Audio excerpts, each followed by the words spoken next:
clase para que tengan material, porque justo una clase que por ahí en los libros, no sé con qué material están trabajando, pero está como diseminado mucha información, pero queremos comenzar en pago, que seguramente ya lo tendrán a disposición, pero bueno, no ya está o no, no sé qué hoy, pero ya va a estar disponible para que ustedes a partir de esta base puedan ampliar o estudiar con este camino, digamos, porque realmente es como se ponen a ver distintas ramas, es como muchísimo después de la bolsa de acá. Bueno, ¿alguna pregunta? ¿Quieren saber algo? Ya saben todo de la cátedra, lo bueno y lo malo. Lo malo no lo quiero. A veces se escucha lo fácil, normalmente, pero no es lo malo, vamos a decir. Lo único que puedo decir es que siempre es mala fama. Nosotros vamos a tratar de dar, esto no funciona, lo mejor de nosotros para que ustedes terminen el cuatrimestre sabiendo mucho de derecho de familia.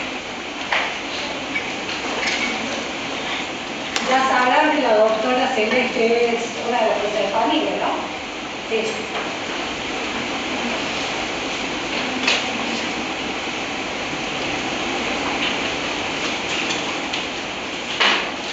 Además de ser docente, soy juez también de la Cámara de Apelación Civil, así que cuando necesiten alguna cuestión, algún paro, si trabajan con algo, tanto de la doctora Celeste como a mí, bueno, a todos obviamente, pero dentro de nuestra función, por ahí tenemos acceso a jurisprudencia o casos, cosas que a ustedes les pueda interesar y profundizar o lo que fuera. O sea, siempre vamos a estar en eso. Voy a hacer una bolsita que es bastante sencilla. Como es proceso, vamos a ver cuáles son las particularidades que tiene, vamos a ver los principios, nos toca ver los principios del derecho procesal de familia, nos toca ver las normas respecto de todos los procesos de familia en general, quiénes van a ser los jueces competentes. ¿Sí? Vamos a ver un poquito también cómo está estructurada la justicia de familia de nuestra ciudad, cuál es la ley de creación de los juzgados de familia, entonces cuál es la materia que esos juzgados van a absorber. ¿Sí? Si no tuvieron todavía, porque no tuvimos la clase que hablábamos un poco más de constitucional de familia, me olvidé que pasar la asistencia, pero no tengo yo todavía la lista. Así que circule la asistencia. Ya está. Ustedes ya habrán ido viendo a lo largo de las distintas materias que han tenido, derivado en la civil, civil 5, digamos, es que la reforma del Código Civil Comercial ha hecho una reforma integral y fundamentalmente en el derecho de familia la reforma ha sido muy considerable. ¿Sí? De alguna manera, buenas tardes, de alguna manera lo que esta reforma ha tratado de traer a nuestra nueva ley, a nuestra nueva norma, son todos los principios del derecho constitucional.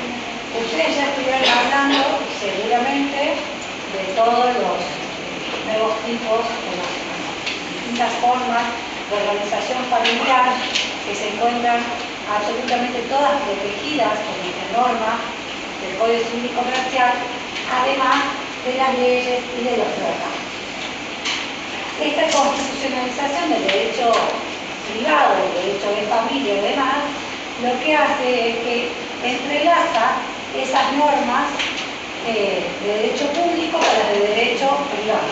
Y a su vez, en lo que hoy nos toca, vamos a ver que las normas de derecho procesal también tienden a esta armonía o esta armonización con los conceptos y las normas de derecho constitucional que nos informan. Entonces, el proceso va a estar al servicio del derecho sustancial. ¿Sí? Quisiera saber, si yo les cuento que el Código Civil y Comercial trae normas de carácter o de corte procesal, ¿ustedes qué opinan?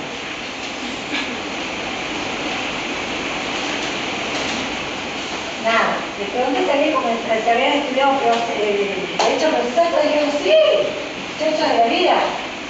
No, yo creo que en teoría no, pero lo que es el derecho en familia, el código tiene como nombrado ahí los principios, o algunos principios que van a dirigir ese proceso. Es la particularidad. El código civil tiene una parte de proceso de familia y habla sobre el piso mínimo que tienen que seguir todas las provincias en las regulaciones procesales de cada una, pero básicamente es para un piso mínimo constitucional, obviamente, que tienen que seguir. Ahí vamos.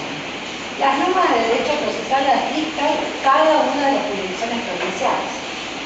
Entonces nosotros tenemos nuestro Código de Procedimiento Civil, que se acaba de modificar, o sea que todo lo que estudiaron, lo que volver a estudiar ustedes y nosotros, a partir de agosto lo comenzar a regir, y está en trámite un nuevo Código de Procedimiento de Familia. Esto va a ser una novedad para la provincia. Sin perjuicio de ello, como la compañera nos dice, exactamente es así, o sea, lo que trata el Código Civil Comercial es establecer un piso mínimo donde todo, o sea, que sea igualitario para todas las jurisdicciones. Y a partir de allí, cada jurisdicción provincial pueda armonizar, ampliar, mejorar la normativa, pero debajo de ese piso, jamás una provincia, cualquiera sea de este país federal, pueda tener normas que estén en contradicción con las normas del Código Civil Comercial, que a su turno están en consonancia con normas supralegables o la Constitución Nacional. ¿Se entiende? O sea, ¿cuál es el fin de la incorporación de estas normas de carácter procesal? ¿Sí?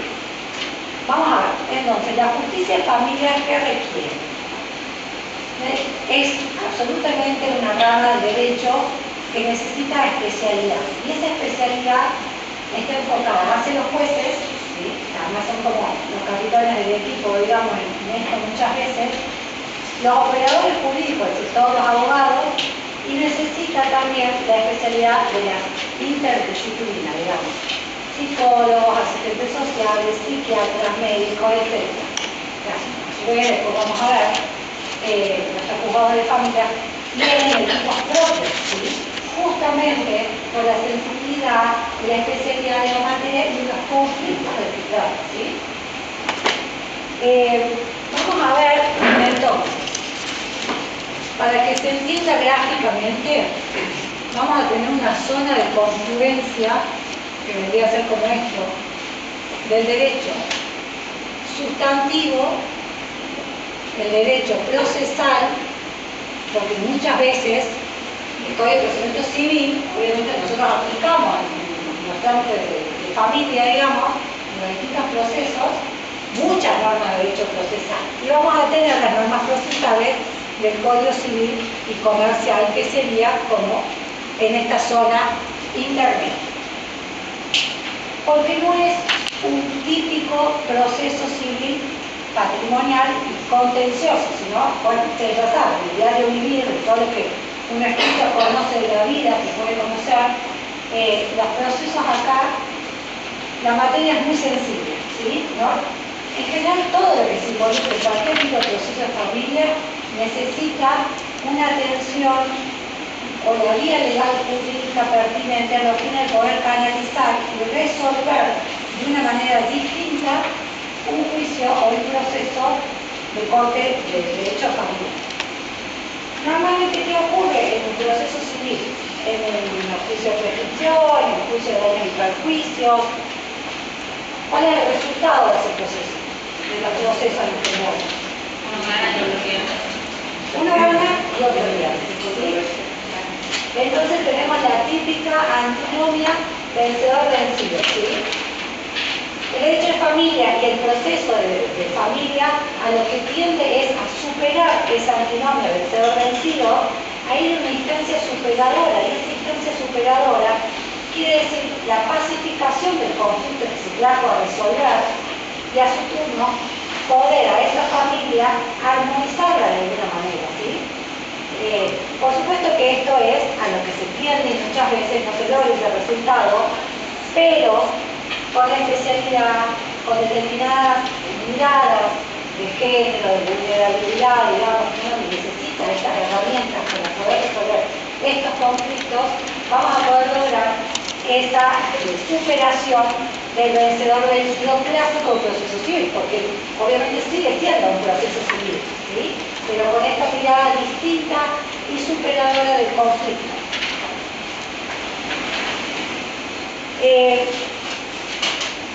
Vamos a tratar de conceptualizar el derecho procesal de familia, y yo les traigo ahora, ustedes por supuesto pueden estudiar de donde quieran y con los conceptos que quieran. Les he traído un par de conceptos que a mí me resultan, porque después en los exámenes al fin se le hace una tesis y se mezclan un montón de cosas, entonces vamos a tratar de centrar algunas cosas y ligar en esta conceptualización. El concepto de derecho procesal de familia que yo les traigo es de Kjelmanovich, que nos dice que el derecho procesal de familia constituye una rama del derecho procesal que estudia los principios y las normas que regulan los procedimientos extracontenciosos que tienen por objeto acordar eficacia a una relación o situación jurídica o un conflicto basada en las normas del derecho de familia.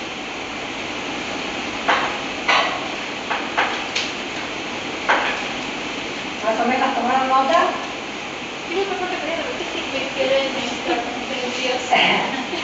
El derecho procesal de familia constituye una rama del derecho procesal que estudia los principios y las normas que regulan procedimientos extracontenciosos y contenciosos que tienen por objeto acordar eficacia a una relación o situación jurídica o resolver un conflicto fundado en el derecho de familia.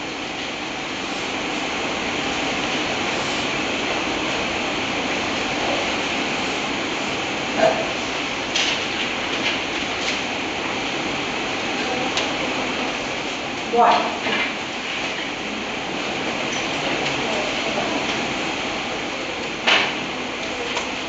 vamos a ver ahora los principios.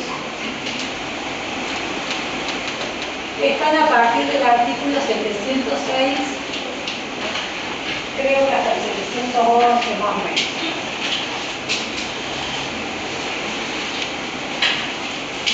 Estos principios, ustedes van a ver que el código en las distintas instituciones que vamos a ir estudiando a lo largo del cuatrimestre, muchas veces tienen como primeros artículos principios.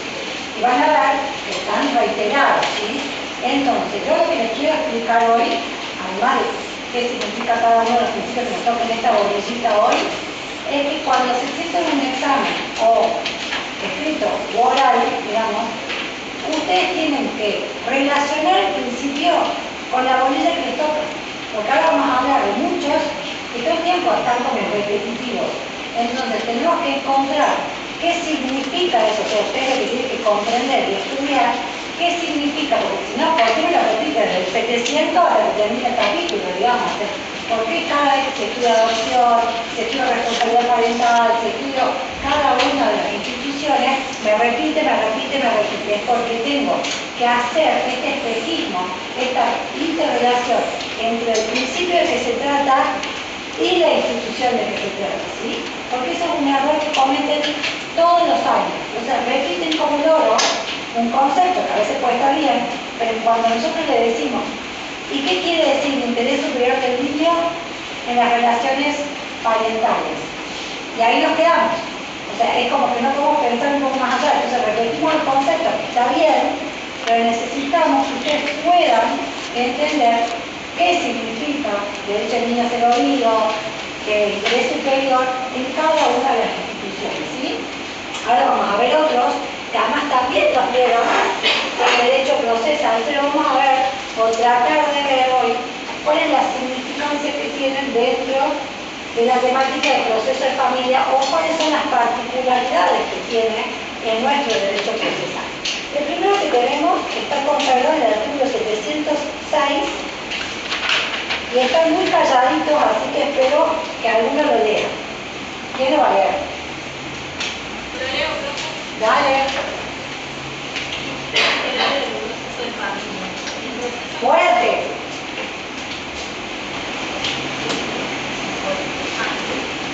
en materia, comienzo con los principios generales de los procesos de familia. El proceso en materia de familia debe respetar los principios de tutela judicial efectiva, inmediata, buena fe, lealtad procesal, oficiosidad, oralidad y acceso limitado a la experiencia. A.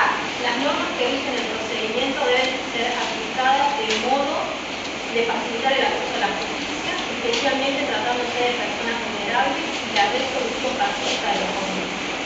B. Los jueces ante los cuales tramitan estas causas deben ser especializados y contar con apoyo multidisciplinario. C. La decisión que se dicte en un proceso en que están involucrados niños, niñas o adolescentes deben tener en cuenta el interés superior de las personas. Vamos a ver que el artículo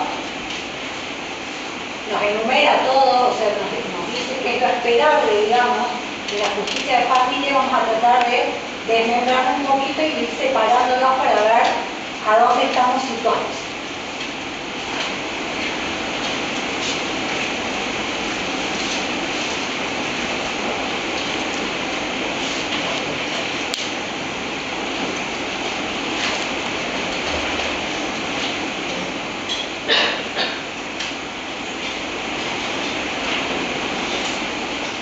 Cuando hablamos de tutela judicial efectiva, vamos a hablar también de acceso a la justicia, de medios adecuados y de medidas ejecutorias. Cuando hablamos de acceso a la justicia, lo que quiero significar con esto es que tutela judicial efectiva es a lo largo de todo el proceso. Entonces, no es solamente que yo pueda llegar a un tribunal de familia, digamos, y solicitar, peticionar, entablar la demanda o contestar si eso fuera, que en definitiva sería como el primer eslabón, sino que yo necesito todo lo demás, porque si no, no cumplo con el principio de tutela judicial efectiva. Entonces, cuando hablamos de acceso a la justicia, ¿de quiénes específicamente? De todos, incluidos las personas vulnerables. Entonces acá tenemos que acordarnos que existen las 100 reglas de Brasilia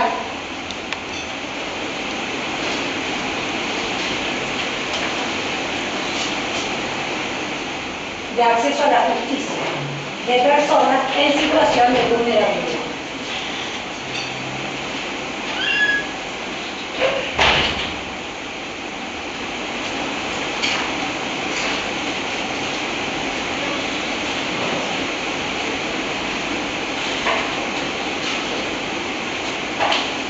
¿Qué significa ser vulnerable?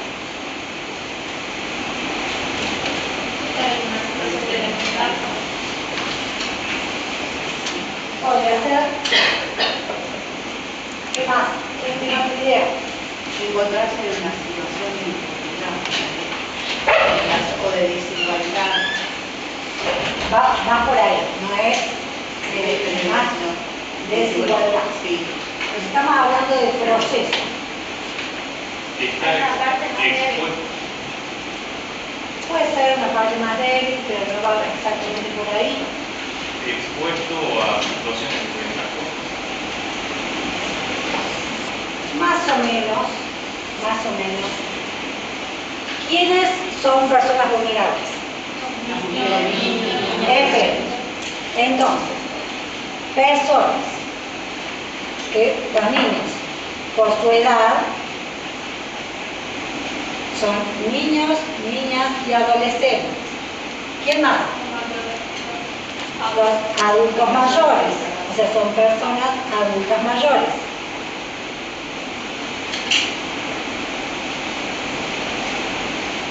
¿Quién más? Porque presentan alguna discapacidad.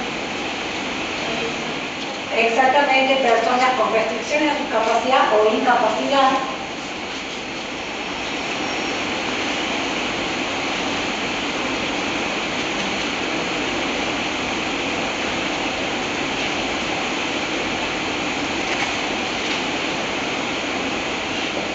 ¿Qué más?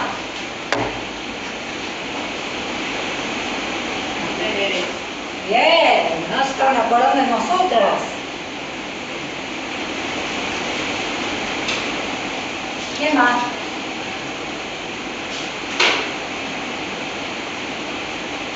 ¿No se han olvidado? Niños, Ya están los niños con tu edad, digamos. aborígenes. Ok, ¿quién dijo aborígenes? ¿Ah? Bien, muy bien, muchas veces están. ¿Quién más? Titular de la universidad.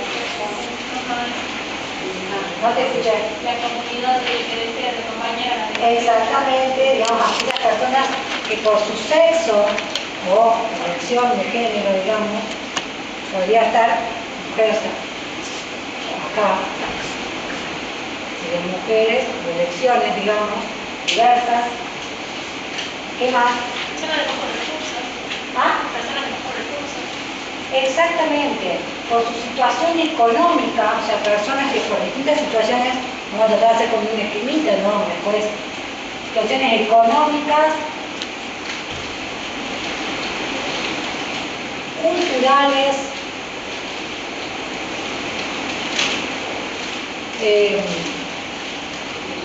todas estas situaciones pueden dar lugar a ser consideradas personas vulnerables. ¿Dónde están enumeradas estas personas? No, más cerca. Claro, la Constitución ustedes ya lo estudiaron. Artículo 75, inciso 23. Por supuesto que no lo dice así. Estamos haciendo como un esquema de lo que ustedes van diciendo. Entonces, nadie tiene acá la Constitución, yo estaba tratando de ver si me encontraba al artículo, pero me parece que no lo tengo. A ver, léelo exactamente como dice.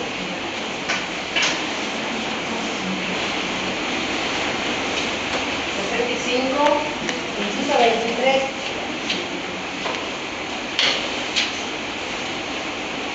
Dice, el artículo 75 corresponde al Congreso, inciso 23, legislar y promover medidas de acción positiva que garanticen la igualdad real de oportunidades y de trato y el pleno goce y ejercicio de los derechos reconocidos por esta Constitución y por los tratados internacionales vigentes sobre derechos humanos, en particular respecto de los niños, las mujeres, los ancianos y las personas con discapacidad.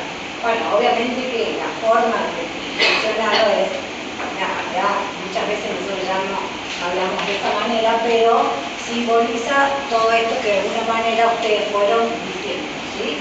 Entonces, son las medidas de acción positiva legislativas, pero ¿para qué? Para que puedan ejercer sus derechos. Entonces, son personas vulnerables aquellas que por cualquiera de estas circunstancias tengan dificultades de ejercitar o reclamar sus derechos ante el Poder Judicial.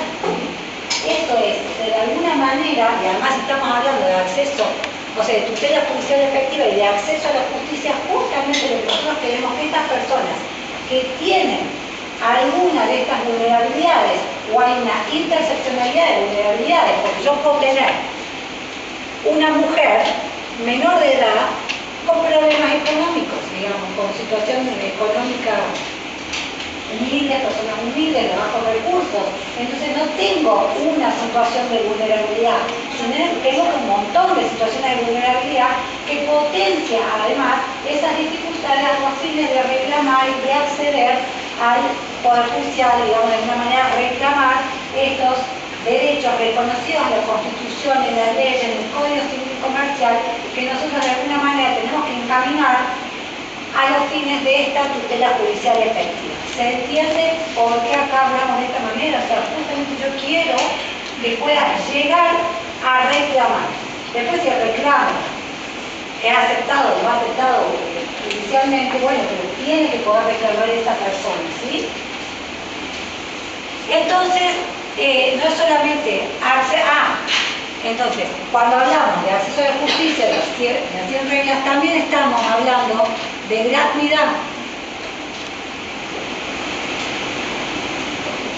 Vamos a ver que sí. ¿Cómo hacer que se relacione a ese punto el beneficio de litigar sin gastos? Bueno, ahí vamos con la gratuidad. De todas maneras, el beneficio de litigar sin gastos, bueno, ya sabrán de qué se trata, pero en derecho de familia, o sea, en los procesos de familia en general no se utiliza porque la mayor cantidad de procesos de derecho, o sea, que tramitan por la norma en derecho de familia son gratuitos per se. Entonces vos para hacer un alimento no necesitas ni las boletas, no necesitas presentar nada de eso que vos necesitas para otro tipo de proceso civil común, ¿sí? Entonces son gratuitos, no necesitas sellados, ese tipo de costos son totalmente gratuitos de añades atrás, digamos, con el viejo código también ya lo era, ¿sí? No se preocupen que los honorarios se pagan, o sea, no es que es gratuito todo, así que si hacen derecho de familia, le vamos a regular los ajustes que correspondan. Pero para poder acceder, digamos, que no haya sido una valla, no poder pagar la plaza de justicia, no poder comprar las boletas, tienen defensores oficiales. Yo durante 20 años fui defensora oficial civil, así que cualquier persona que tuviera escasos recursos económicos podía asistir a la Defensoría Civil, que en este caso hay 5 en la primera circunscripción judicial, y si está dentro de ese rango económico, digamos que es una pauta económica, puede acceder a un defensor civil, que además son buenísimas nuestras defensoras, son todas amigas nuestras, así que podemos decir, pero realmente trabajan arduamente y hacen todos los reclamos y hacen, si bien es civil en general, los casos de familia los tratan a todos. Entonces significa eso, no solamente el costo que roba un proceso de familia iniciado, sino que también puede tener un abogado que no tiene que pagar absolutamente nada, ¿sí? Entonces hablamos de gratuidad con todo este aspecto. También incluye el principio de iura nobis curia.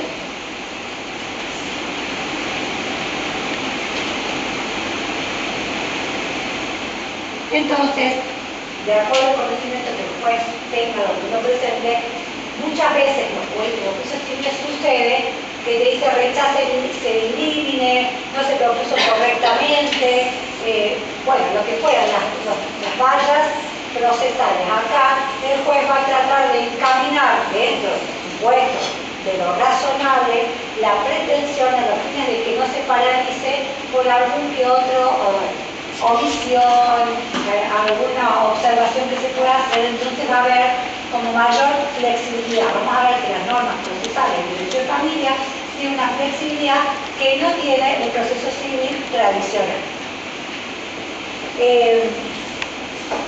Procedimientos adecuados, como les conté, se está trabajando en la sanción del Código Civil, el Código de Procedimientos de Familia, que lógicamente tiene adecuados todos los procesos que rigen la materia.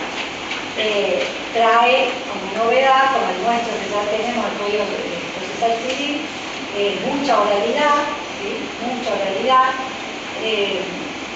Sin perjuicio de eso, ustedes ya habrán estudiado que hay en nuestro Código de Procedimiento un proceso especial para los alimentos, ¿sí? 638 sucesivos y concordables. Tenemos en el Código Civil, que todavía ustedes no lo vieron, pero lo vamos a ver un poquito más adelante, el procedimiento que trae el Código Civil para el juicio de divorcio, ¿sí? Entonces, por ejemplo, el régimen de comunicación no tiene juicio específico, pero tramita con un sumarísimo, cosa que sea más expeditivo. Entonces, cuando por ahí no tienen un proceso especial, tramitan por las normas de los procesos más cortos, por la urgencia, la materia, la necesidad, porque además tenemos que pensar que estamos tratando situaciones familiares dentro de un periodo histórico y una realidad familiar determinada, que muchas veces lo que hoy se necesita no va a ser igual si yo tardo mucho en resolverlo o no le permito el acceso, de alguna manera está trabado. No es lo mismo un niño de 3 años con una problemática que un chico que tiene 10, 15 o 17, ¿sí? Entonces, el transcurso del tiempo también es muy importante. Entonces, los medios adecuados es que si no hay un proceso específico por el que deba tramitar la petición, deberá tramitar por el procedimiento más corto que prevea la ley local. En nuestro caso, medios ejecutorios. Sobre esto ya vamos a volver, digamos, porque tenemos lo que son las medidas precautorias específicamente planteadas en estas normas, digamos, pero lo que necesitamos es como cerrar el círculo. Entonces yo le doy acceso a la justicia por el medio más expeditivo o específico que se encuentre, pero de nada me sirve tener una sentencia divina y espectacular si no se cumple, ¿sí? Entonces, ustedes habrán leído y escuchado en los noticieros un montón de veces que a los fines de compeler al progenitor obligado al pago de la cuota alimentaria no le dejan ir a ver la boca, o no lo dejan salir del país, o no lo dejan, no sé, cuestiones quizás más mundanas que son impensables en el derecho civil, civil tradicional, pero lo que nosotros queremos es justamente que cumpla.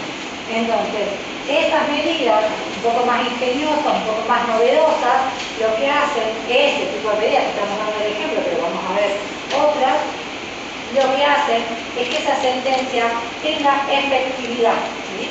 Porque de nada sirve que un juez pueda resolver con celeridad, inmediatamente, si después de esa sentencia no se cumple. Entre esas maneras novedosas que suceden, y hace poco, no sé qué provincia habían dispuesto como que en lo que era la boleta de luz se descuente también a madres, creo que sí, la ley también. Sí, hay como en el tema alimentario como un abanico de opciones, o te inscriben en el registro de deudores alimentarios, pero hoy pasa la cuestión, se podría hacer que la inscripción en el registro de deudores alimentarios no es. O sea, nadie va a pedir un trabajo y le dicen, che, tráeme, le dicen el certificado de antecedentes, pero no te piden un libre deuda del registro de deudores alimentarios.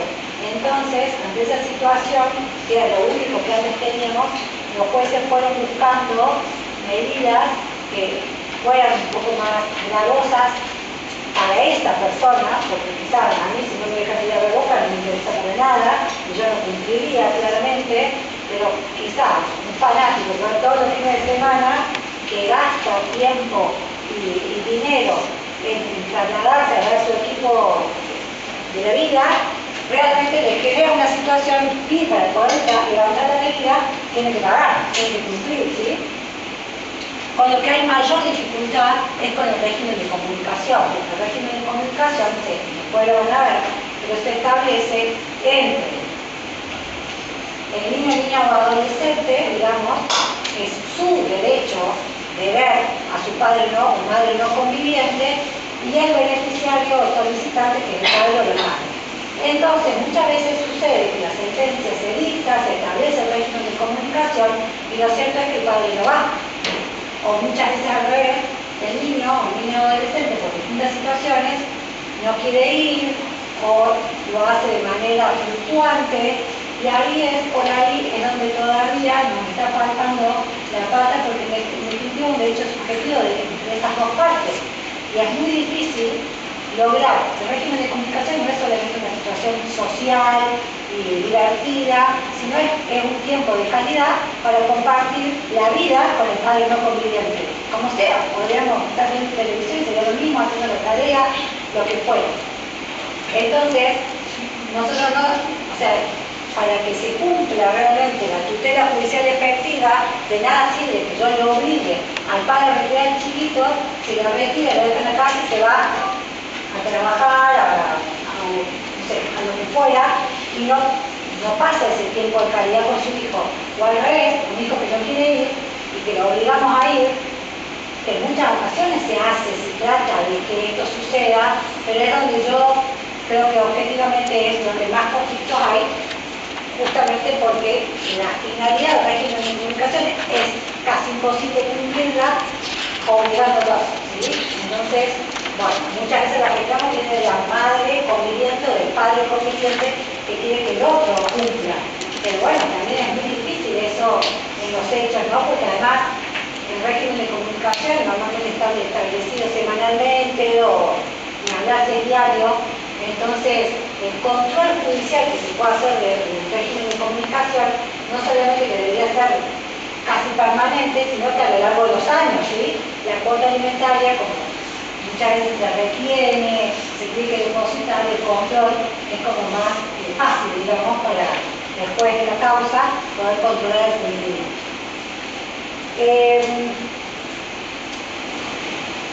Cuando hablamos de las sentencias que se deben dictar, también es importante, también ya lo han explicado muchas veces y hay muchos casos, incluso en adopción se ven en los diarios, donde la tendencia, digamos, los nuevos paradigmas es a dictar sentencias con términos más coloquiales, términos más sencillos, términos que los involucrados principales los puedan entender y no solo sus representantes o patrocinantes, ¿sí? Entonces, que sea una forma de llegar, muchas veces cuando se trabaja con niños o adolescentes, se los cita a los chicos para que el juez le explique de qué se trata la sentencia, cuál es el significado para ellos en su vida cotidiana, cuál es la repercusión en su vida cotidiana de un decisorio que puede estar plagado de jurisprudencia, de doctrina y de tecnicismo que nada entiende nadie más que los abogados, ¿sí?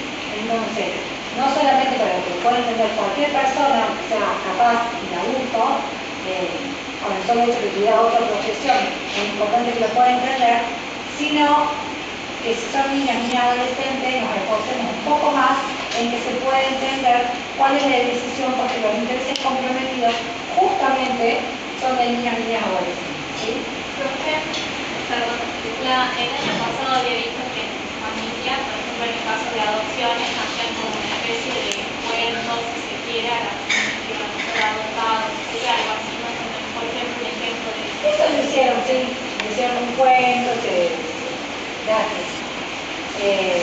Con la familia del juzgado, se puede llamar la doctora Celeste porque no es del juzgado de la doctora Celeste, pero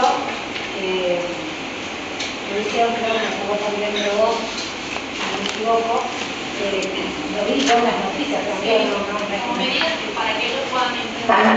no sé si está, no sé si es eso, o sea, no es que todos los juzgados fueron medio, obviamente, pero lo importante es que esa sentencia yo la agarre, digamos, y la lea, o sea, se la lea a cualquier persona que pueda entender el significado y la extensión de la decisión jurisdiccional.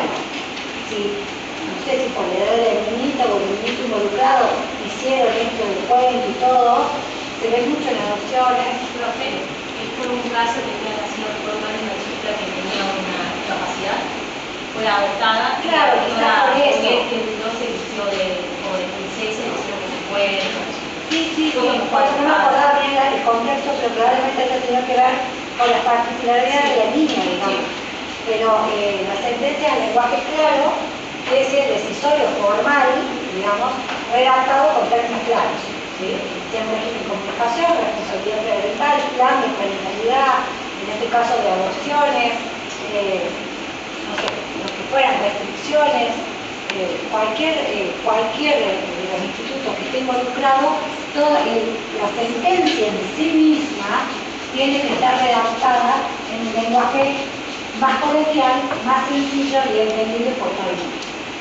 Bueno, sigamos con oralidad, que era otro de lo que nos leyó la compañera, oralidad e inmediatez.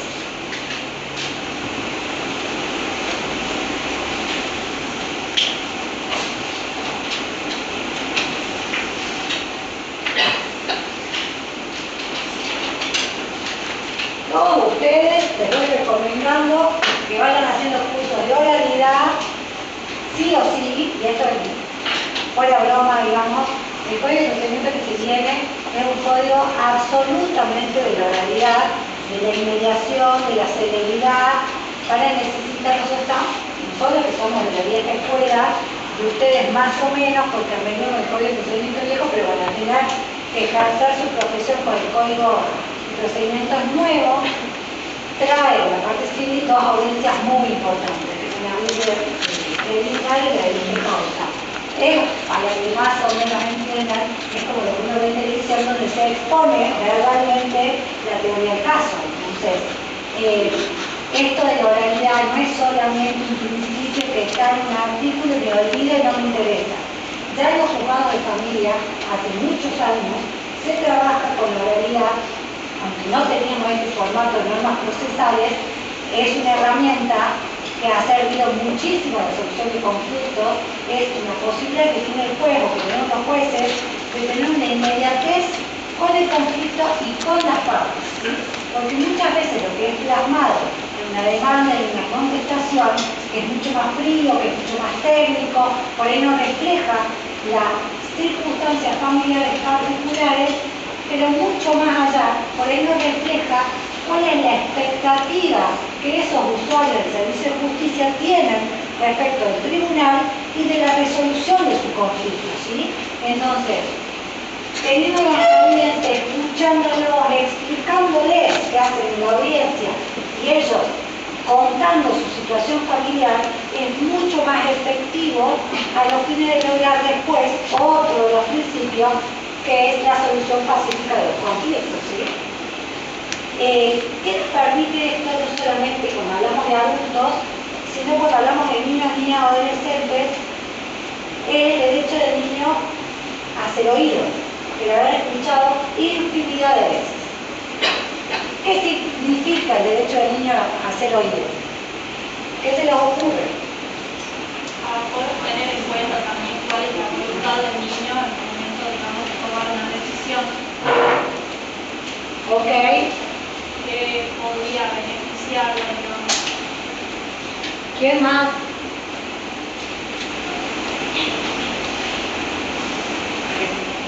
Se ha tenido en cuenta su opinión. Ella ya estuvo De cada con ventaja. Muy bien, muy bien. Entonces, el hecho del niño ser oído está en el artículo 12 de la Convención de los Derechos del Niño. Además de la ley 26061 de protección integral de los niños, niñas y adolescentes, que es más o menos la ley nacional que replica o informa todo esto que traía ya la Convención de los Derechos del Niño. El derecho del niño a ser oído es justamente ser oído, que su voz sea oída y que sea tenida en cuenta a los fines de resolver cualquier proceso, cualquier controversia donde estén involucrados sus intereses. Y no solamente quiere decir recibirlo en una audiencia, en sede administrativa, en sede judicial, cuando se hagan los informes técnicos, sino también la posibilidad de participar, de ser parte en el proceso donde se ven involucrados o controvertidos sus intereses, ¿sí? Entonces, es la escucha propiamente dicha, digamos, también ser parte.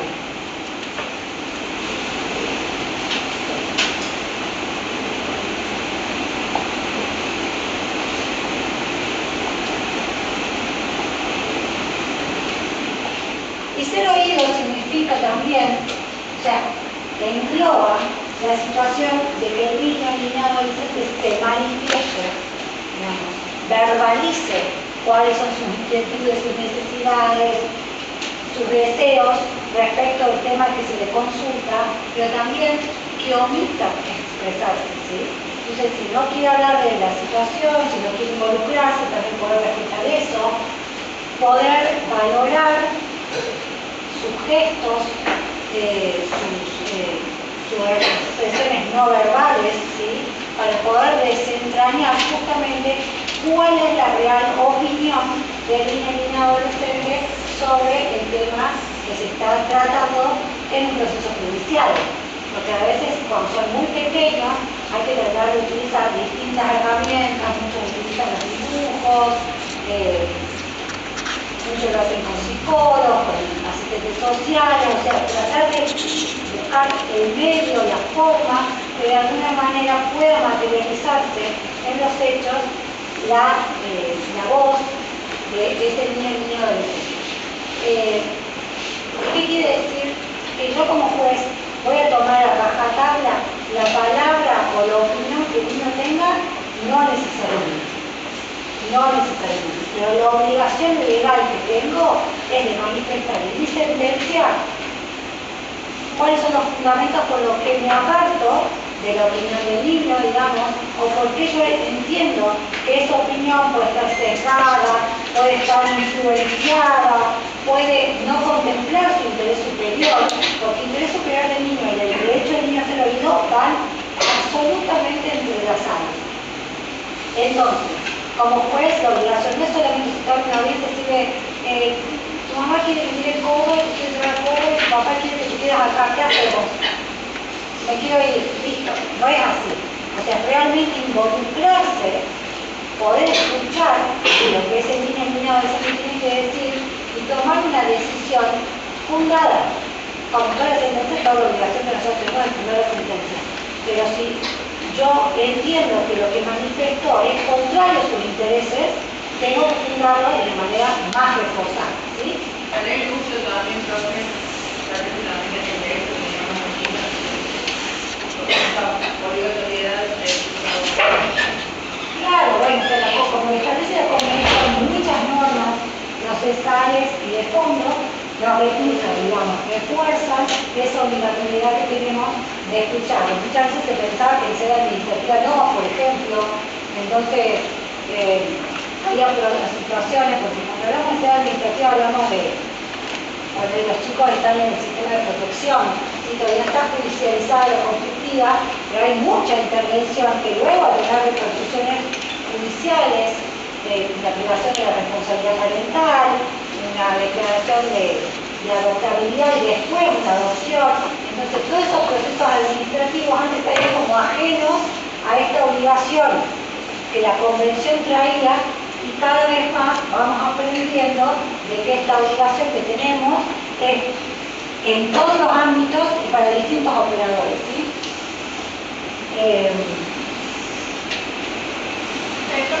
Sí. Un ejemplo, cuando digo que en sede administrativa también se aplica este principio, no sé si estoy pensando bien en este ejemplo, pero una mujer, por ejemplo, que trabaja, solicita una licencia para cuidar a un niño, ese niño, digamos, que puede, por ejemplo, decir, bueno, yo quiero que me gustaría que le otorguen la licencia a mi mamá para que me pueda cuidar, no sé si está algún buen ejemplo también. Es que las licencias normalmente están acordadas conforme los reglamentos o la norma aplicada, dependiendo de los convenios colectivos que rijan la tarea que lleva a cabo ese trabajador, digamos, y normalmente no los involucran porque no consultan, digamos.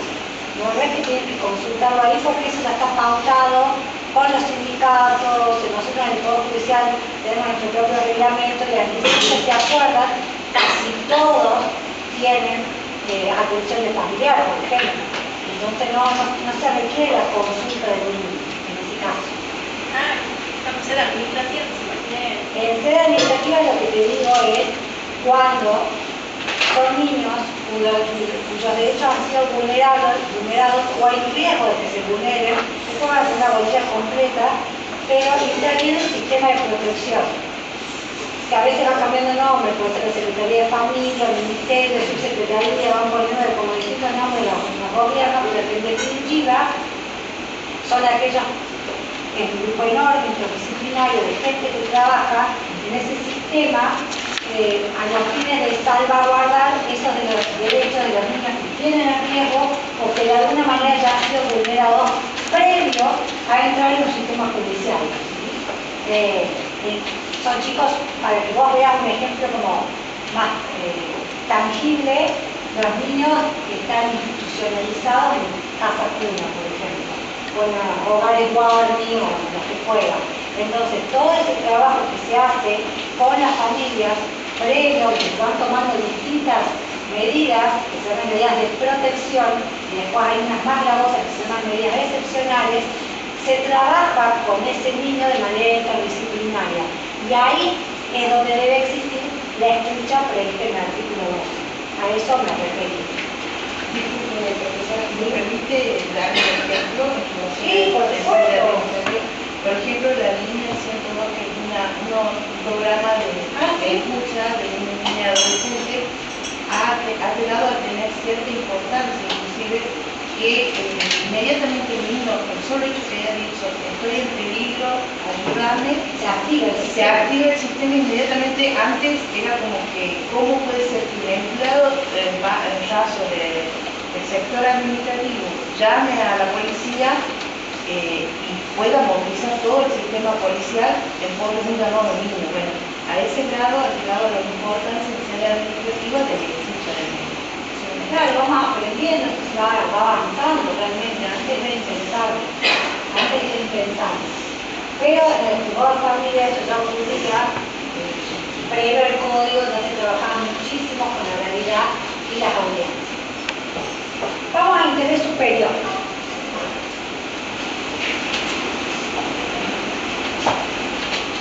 Interés superior y derecho de niño a ser oído lo tienen que saber, lo tienen que conceptualizar. Hay millones de conceptos, ustedes vean, yo les traje uno, pero de todas maneras tienen que saber, porque eso se siente en el examen y no saben. Y no se puede aprobar familia sin saber el derecho superior del niño y derecho del niño a ser oído.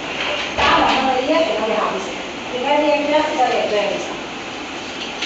Interés superior del niño. Artículo 3 de la Convención de los Derechos del Niño y de la Ley 26.061. Nadie lo debe tener, yo te lo voy a leer.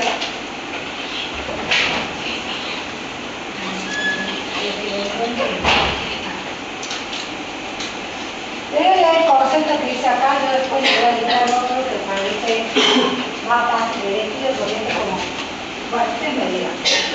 Artículo 3. A los efectos de la presente ley se entiende por interés superior del niño, niña o adolescente la máxima satisfacción integral y simultánea de los derechos y garantías reconocidos en esta ley. Sigue el artículo, dice, debiéndose respetar su condición de sujeto de derecho, el derecho de las niñas y adolescentes a ser oídos y que su opinión se dé en cuenta. Por eso le digo que la inescindible unión de uno y otro, el pleno desarrollo personal, su edad, grado de madurez, capacidad de discernimiento y demás condiciones personales, que eso es lo que nosotros llamamos capacidad progresiva y que no nos toca hoy a mí, pero vamos a avanzar sobre eso después. El equilibrio entre los derechos y garantías de niñas, niños y adolescentes y las exigencias del bien común y su centro de derecho. Les voy a repetir el concepto, a ver qué me opina. Se entiende por interés superior de la niña, niño y adolescente la máxima satisfacción integral y simultánea de los derechos y garantías reconocidos en esta ley. Me miran con una cara que no sé qué están pensando. ¿Qué están pensando? Tenemos que desentrañar este concepto. Nada. Me voy a morir con ustedes si son tan niños todo el año. Es un aburrimiento absoluto. Escuchen. Muchos autores, muchos doctrinarios dicen, para simbolizar prácticamente esto, es que es como un cheque en blanco. Entonces, yo tengo este cheque en blanco que tengo que llenar. ¿Quién tiene que llenar? Los jueces. Los jueces o autoridades administrativas que tomen decisiones respecto de niños y adolescentes. Entonces, no es suficiente que yo diga en sentencia conforme el interés superior del niño y que quede bonito redactado, decido tal cosa. Yo tengo que explicar por qué respecto de este niño, en esta situación histórica determinada y dentro de esta circunstancia, le garantizo los derechos y garantía, valga la redundancia, que están establecidos en la Convención de los Derechos del Niño y en la Ley de Protección Integral, tomando esta decisión. ¿Sí? Entonces, esto que está en blanco, esta caja, este cuadrado, tiene que ser llenado con todas las condiciones personales y situaciones familiares que ameritan la toma de la decisión. ¿Sí? Entonces, es una ¿Es un derecho subjetivo? Sí, pues son todos los derechos subjetivos que titulariza ese niño, niña o adolescente. ¿Y cuáles son los derechos subjetivos que titulariza un niño, niña o adolescente?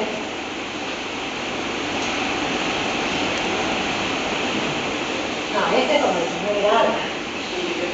Los mismos que todos nosotros.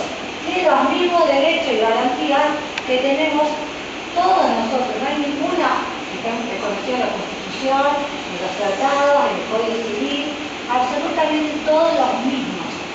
O sea, es sujeto de derecho y sujeto de protección también porque tiene un plus, digamos, de protección justamente porque es una persona en desarrollo. ¿Sí? Eso hace que necesite como persona vulnerable, atento a su edad, un plus de protección y decisiones armónicas, digamos, teniendo en cuenta estas situaciones personales para que realmente sean ajustadas a ese niño o niña adolescente. Es una pauta de decisión, como les digo, es una pauta de decisión y muchas veces también vamos a ver que es una herramienta para flexibilizar determinadas cuestiones de cómo se procesan justamente porque en el proceso interviene un niño o niña adolescente. Ahora les voy a dar un concepto que a mí me parece que explica más, mucho mejor que yo, porque es la Corte Suprema de Justicia de la Nación, y lo que debe entenderse por el Poder Superior, se lo voy a dictar así, claramente. Es el conjunto de bienes necesarios para el desarrollo integral y la protección de la persona y los bienes de un menor grado y entre ellos el que más conviene a una circunstancia histórica determinada analizada en concreto. Si se quedaron, bueno, vamos de nuevo. Es el conjunto de bienes necesarios para el desarrollo integral y la protección de la persona y los bienes de un menor grado y entre ellos el que más convenga o más conviene a una situación histórica determinada analizado en concreto. ¿Profe, qué más conviene? ¿Ah? Que más conviene a una circunstancia histórica determinada, analizada en concreto.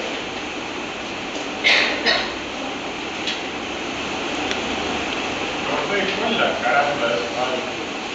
Ah, no, ya lo dijo no sé cuál habrá sido el primero, lo dijo en millones de casos. O sea, no sé cuál es el primero, digamos, pero está en muchos casos. Entonces, el interés superior es un derecho sustantivo, es un principio interpretativo y es una norma procesal.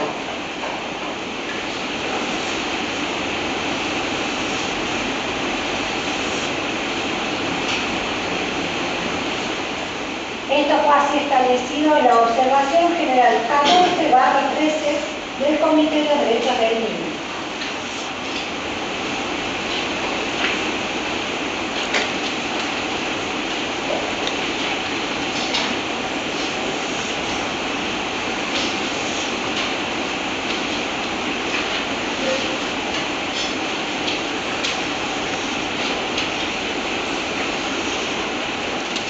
¿Alguna pregunta sobre interés superior?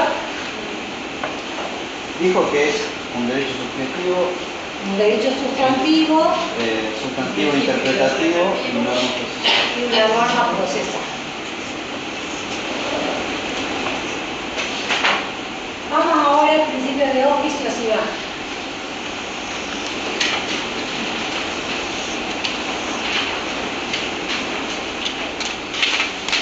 Ustedes saben que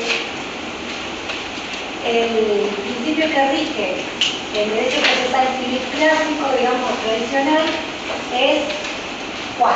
Entonces, que la parte tiene que conocer y invocar el... Exactamente, digamos. Entonces, justamente lo contrario, digamos, la oficiosidad. La oficiosidad accesorio, en una prescripción, en una verificación, no tiene cabida, ¿sí? Esto, cuando hablamos del principio de accesibilidad, va a atenuar el principio dispositivo. El principio de dispositivo se ve atenuado en los procesos de familia. Entonces, la iniciativa y el impulso del proceso, de los procesos de derecho de familia, está a cargo del juez. Entonces, ¿qué hace esto? Que también muchos autores hablen del tema de que no tendría virtualidad la caducidad. En general, ustedes no van a ver en la práctica profesional que existan caducidades del juicio de alimentos. ¿Cuándo caduca un proceso? Cuando transcurren 3 o 6 meses, de acuerdo si es primera o segunda instancia, de inactividad procesal de la parte que tiene esa obligación de impulso, o sea, de continuidad, de llevar adelante hasta la sentencia, el proceso que era el abogado de la parte de que se trate, ¿sí? De acuerdo a quién le correspondía instar el procedimiento. Entonces acá vamos a ver que en general no hay caducidad, mucho más cuando se trata de cuestiones personales. Distinto es cuando la temática trata dentro de un proceso regido por normas de derecho procesal, es de corte netamente patrimonial. Obviamente que ahí el impulso no es obligación del juez de la causa. Si estamos hablando, supongamos, de una liquidación de comunidad de bienes gananciales, si estamos hablando de una compensación económica, eso es distinto. Cuando estamos hablando de este otro tipo de juicios, como es una adopción, como es una filiación, como es un juicio de alimentos, en general no van a haber ningún fallo, ningún juez, menos de esta circunscripción, que declare caduco o que haga lugar a una caducidad planteada por la parte por el medio transcurso del tiempo. Vamos a ver también, vamos a seguir sobre el tema de la prescripción en general. Las acciones son imprescriptibles, ¿sí? Sin perjuicio de que hay casos de caducidad por una cuestión jurídica, de seguridad jurídica, que hay casos de caducidad planteados, vamos a ver eso más adelante en las acciones de filiación.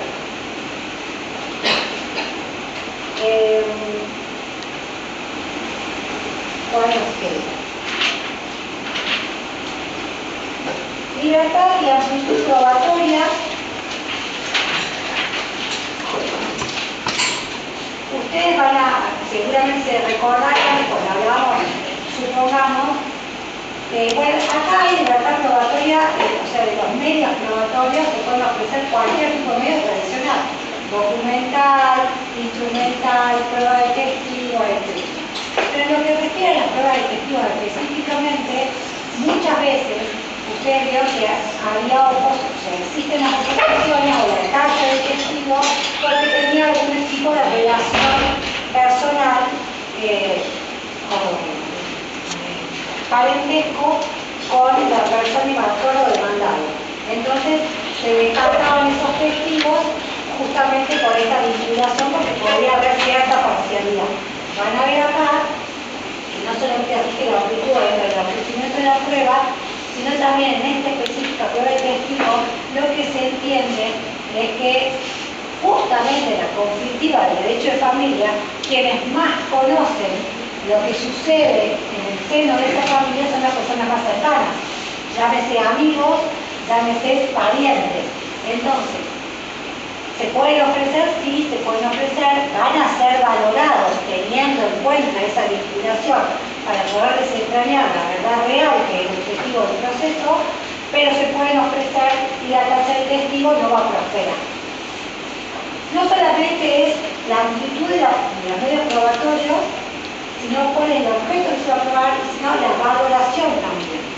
Y en la valoración, o en el acercar medios probatorios, también tenemos que tener en cuenta que la valoración de la prueba también se debe efectuar con perspectiva de género, teniendo en cuenta esas particulares situaciones en las que puede verse involucrada una mujer, una niña, digamos, la imposibilidad que muchas veces tienen de acercar pruebas, ¿sí?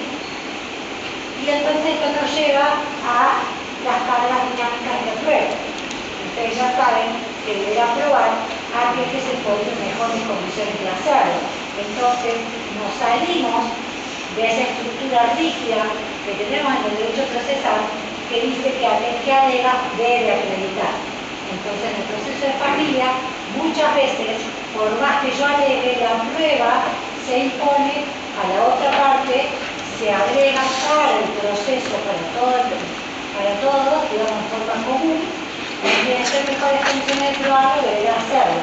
Y si no lo hace, las consecuencias serán lo mismo, quizás fijar, por ejemplo, la cuota alimentaria ajustada a las pretensiones de la representante de niños y adolescentes, porque el progenitor no trajo su recibo sueldo, o trabaja en negro, o trabaja de manera freelance, independiente, entonces no vamos a acreditarle los ingresos, pero él sí podía acreditar sus ingresos, era facilísimo para él acreditarlo. Si no lo acreditó, se deberá dictar una sentencia que quizás sea ajustada a las pretensiones de la actora, en este caso, que no tenía la posibilidad de probar, porque realmente si trabaja en negro o es independiente es mucho más difícil, pero lo mismo, no se va a dejar de fijar cuota alimentaria, ¿entienden? Bueno, cerremos a ver los principios y seguimos con las normas procesales.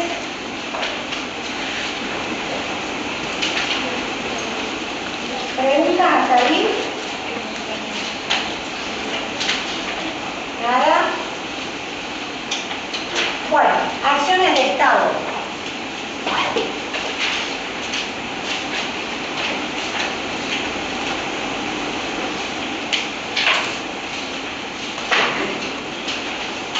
Están reguladas en el artículo 712 al 715.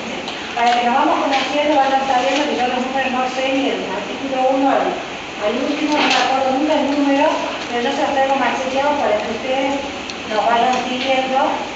Lo importante es saber el contenido y no el número, digamos.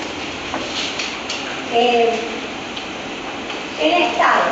El Estado es un atributo de la personalidad y está determinado por los vínculos familiares. Entonces yo puedo tener estado de hija respecto de mis padres, puedo tener estado de persona, de esposa respecto de mi esposo, si es, digamos, la posición que uno ocupa, ese título, lo que uno titulariza, en relación siempre con los vínculos familiares. Las acciones de Estado, vamos a ver, no las vamos a estudiar hoy, porque eso va con filiación, pero ahí vamos a ver de qué se tratan y vamos a ver el juez competente. Nada más que lo que nos toca ahora el proceso. Guardan una estrecha relación con el derecho a la identidad, ¿sí? Y a la dignidad de la persona. Entonces, como este derecho que está consagrado en la Constitución Nacional es de tal importancia, vamos a ver que estas acciones de Estado son irrenunciables. ¿Cuáles son las características? Que son irrenunciables, ya les había adelantado, que son imprescriptibles y son de inherencia personal. Esa es la regla. No quiere decir que ustedes cuando estudien las acciones van a ver algunos supuestos de excepción donde pueden ser continuadas por los herederos, ¿sí? Pero en principio se debe intentar, lo debe promover la persona interesada. Son imprescriptibles, pero algunas caducan, como les estoy adelantando, y depende de quién sea el legitimado activo. También vamos a ver, cuando es el niño, niña, adolescente, o la persona que reclama o impugna, para ellos la pueden intentar en todo tiempo, digamos, porque es absolutamente imprescriptible. Vamos a ver después que otros legitimados tienen ciertas limitaciones, ¿sí? Perfecto. Irrenunciable porque no se pueden ser cedidas, no se puede renunciar al derecho. ¿Y otro rabia? Sí, inherencia personal. Es inherente a la persona. Por supuesto que ¿qué quiere decir que son irrenunciables? Que yo no puedo poner un convenio, si yo soy una hija extramatrimonial y que estoy acordando alimentos con mi progenitor biológico, no puedo acordar unos alimentos y de comprometerme, o sea, renunciar al derecho que tengo a instar la acción de reclamación de filiación, ¿sí? O sea, yo no puedo hacer eso. No está permitido, digamos, hacer eso. Lo que sí puedo hacer en los hechos es nunca saber que soy una hija de tribunal de Juan Pérez y no instar la acción nunca. Por supuesto, porque es un derecho subjetivo que yo puedo ejercitar o no, ¿sí? Pero no tengo un plazo legal para establecer, no tengo ni 5, ni 10, ni 20 años. Estas acciones de Estado, que pueden ser constitutivas o modificatorias del Estado, puedo intentarlas en cualquier momento si yo soy el interesado principal. Entonces, cuando son constitutivas, esto quiere decir que yo lo que reclamo es aquello de lo que carezco. Entonces, si no tengo filiación establecida, voy a reclamar esa filiación. Si yo lo que quiero es modificar, digamos, esa filiación que tengo, de hacer una acción de impugnación, es justamente para modificar ese estado del que ya gozo. Desplazar el estado y reclamar otro, o desplazar el estado y quedarme con una filiación única, materna, supongamos, ¿sí? ¿Se entiende? ¿Sí?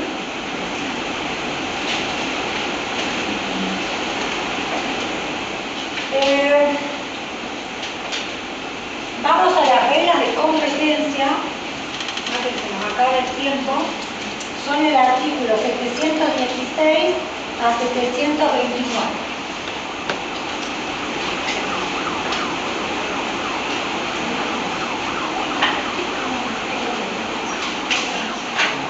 Acá vamos a ver de manera enumerada, o sea, esto hay que aprendérselo, porque no está sujeto a interpretación, quién es el juez competente en todos estos tipos de procesos. Entonces eso lo tienen que estudiar porque es técnico. No es opinable, ni sí, ni no, ni blanco, ni negro, es como es, ¿sí? Vamos a los procesos relativos a los derechos de niñas y adolescentes. La competencia está determinada por el juez del centro de vida del niño, niña o adolescente. Ya que usted tiene el código ahí, a ver, veamos si es el 716. Proceso relativo a los derechos de niños, niñas y adolescentes.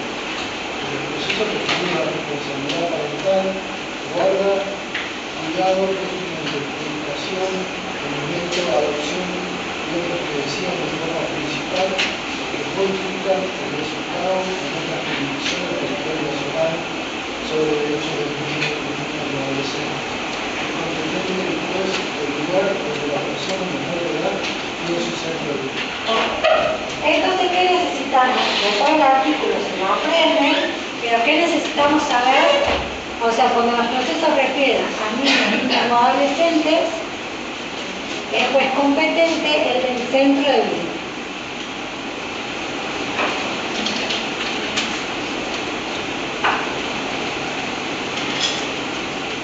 Vamos a tratar, ya sé que esto no lo saben, no estoy esperando que lo sepan, a diferencia de otras cosas que les he preguntado, pero vamos a tratar todos juntos de conceptualizar el centro de vida.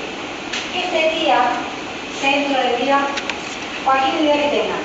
Donde vive mayormente el niño. Donde tiene sus afectos, Donde vive mayormente. Vamos a tratar de puntuar acá.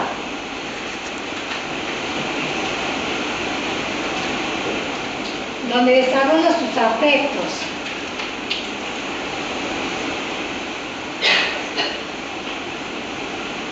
¿Qué más?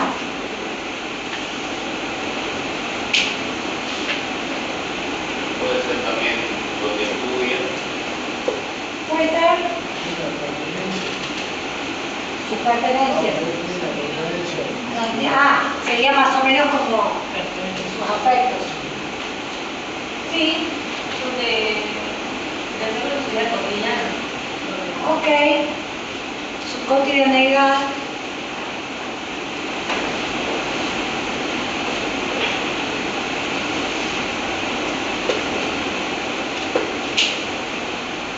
Acá lo que le faltó, ¿alguien quiere agregar algo más? Más o menos, Lo que considere su hogar, una apreciación personal, digamos. o sea, cómo se siente, sería más o menos como sus afectos o alguien más dijo algo así, o sea, la pertenencia, creo que alguien dijo, más o menos va encaminando, va encaminado. Donde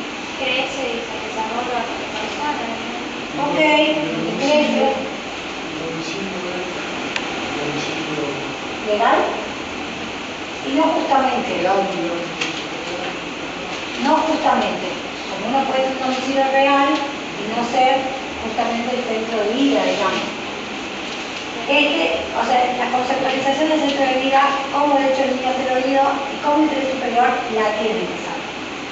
Vamos más o menos encaminados, pero no es eso exactamente lo que nosotros necesitamos. Porque muchas veces sucede, o sea, no genera ningún conflicto si yo tengo que plantear un juicio de alimentos en Catamarca y vivimos todo lo que en Catamarca. Quiero ser muy competente, la doctora Celeste, sus colegas, porque todos vivimos en Catamarca, o sea, no habría como mucho inconveniente. El inconveniente se suscita cuando tengo que plantear una restitución del menor que se lo llevaron a otro lado, cuando tengo que plantear, no sé, se fue a vivir a Córdoba por alguna situación y yo quiero que vuelva, en cuidado personal, digamos, ese tipo de situaciones son las que van a generar esta conflictiva. Cuando tengo un bebé, entonces no me cumple donde vive mayormente, donde desarrolla sus afectos o donde tiene su vida cotidiana, porque es un bebé, o sea, casi que no tuvo tiempo, digamos, de desarrollar muchas de las cosas que ustedes me dicen y que el centro de vida sí las contiene. Lo que es muy importante es determinar que haya sido en condiciones legítimas. Esto que es la conceptualización, o sea, a esto, que ahora lo vamos a conceptualizar bien, tiene que ser condiciones legítimas.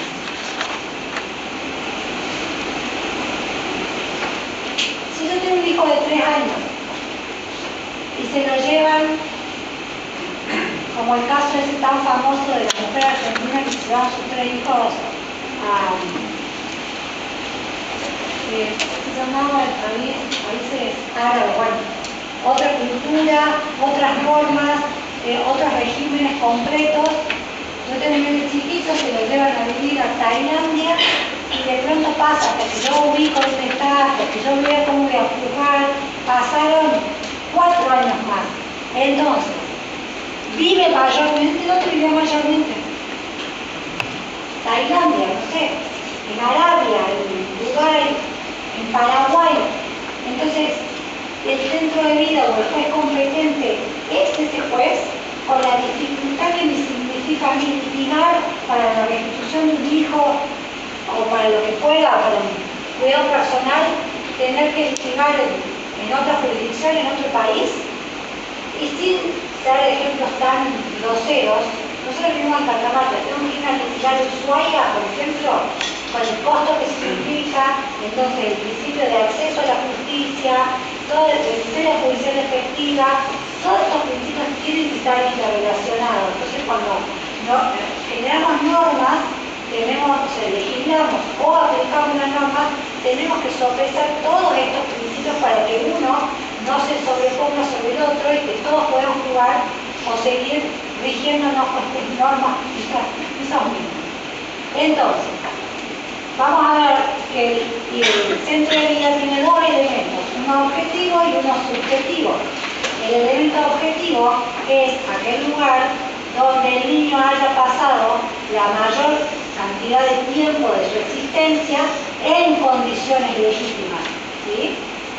Ese sería el elemento objetivo.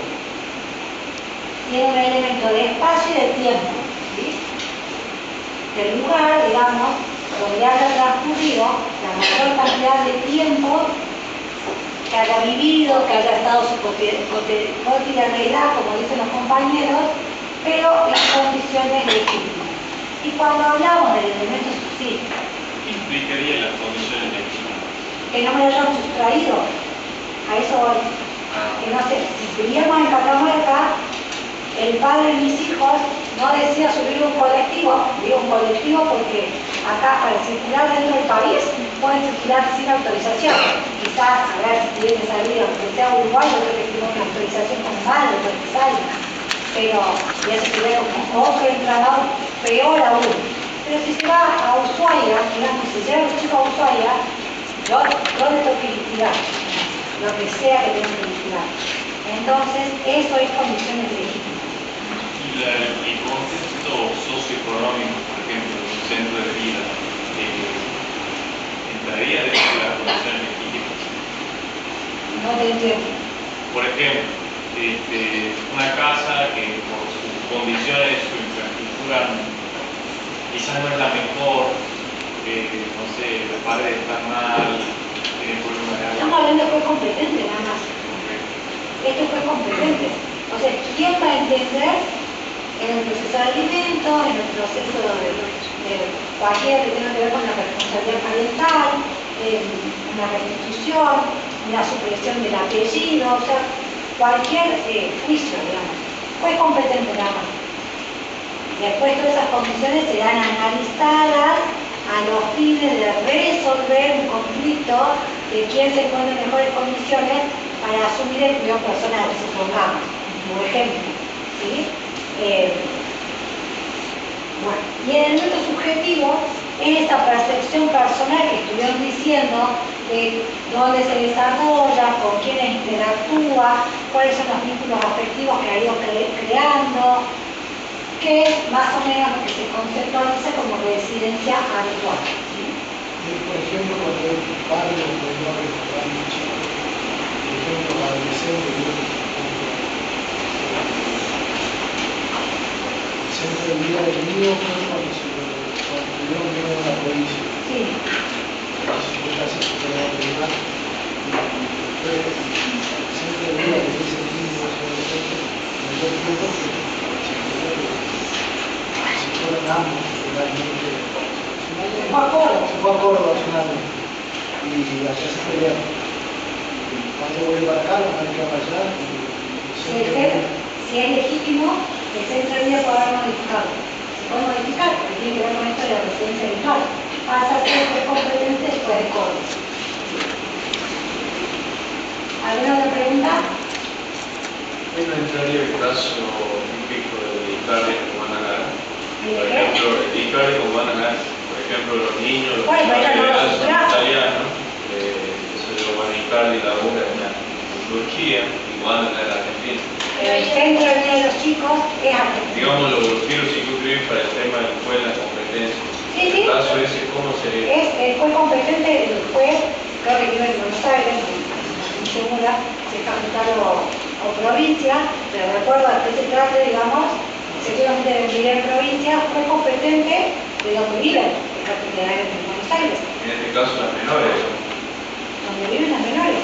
Creo que es a donde desarrollan su tiempo de actividades cotidianas, se tiene en cuenta eso, no si el italiano, la nacionalidad, sino dónde lo No, la nacionalidad no.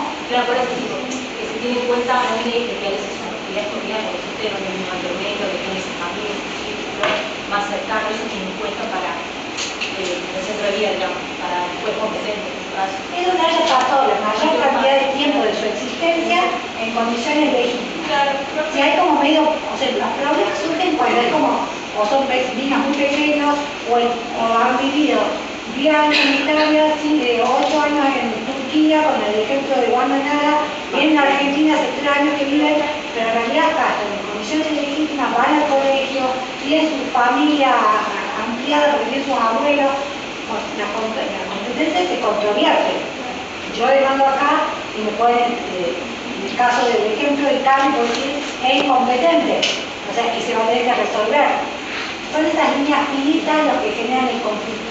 En caso que mencionaba usted, que los que esta mañana no había De Gabriel, no me acuerdo cómo vivía. Cordaña, el ex esposo, y se lo llevó y conjuntamente. sí, digamos. dice 3 meses tardó en saber ella dónde estaban sus hijos, 1 año pasó hasta que pudo verlos por primera vez y 13 años hasta que logró un acuerdo definitivo. En ese caso, como que sus hijos lograron, digamos, desarrollar su vida, sus afectos en otros lados, pero no en condiciones legítimas, entiendo yo, y por Claro. eso se hace énfasis.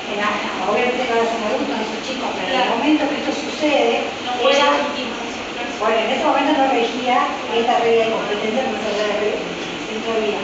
Pero, en el caso, si fuera hoy, digamos, con las normas procesales que hoy tenemos, ella debería haber demandado la restitución en Argentina, ¿sí?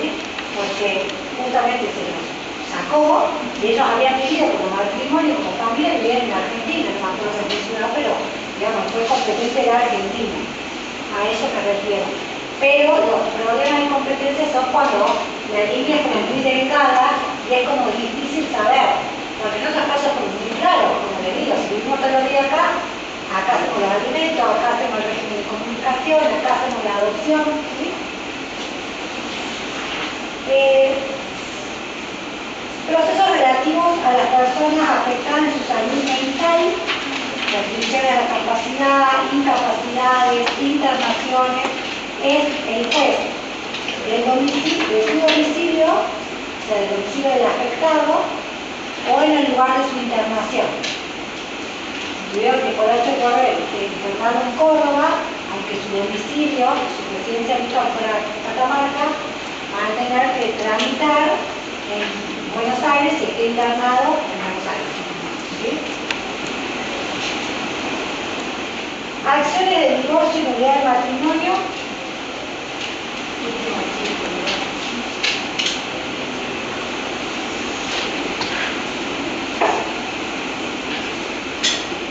Acá el código trae una novedad, digamos que antes no existía, es el juez del último domicilio conyugal.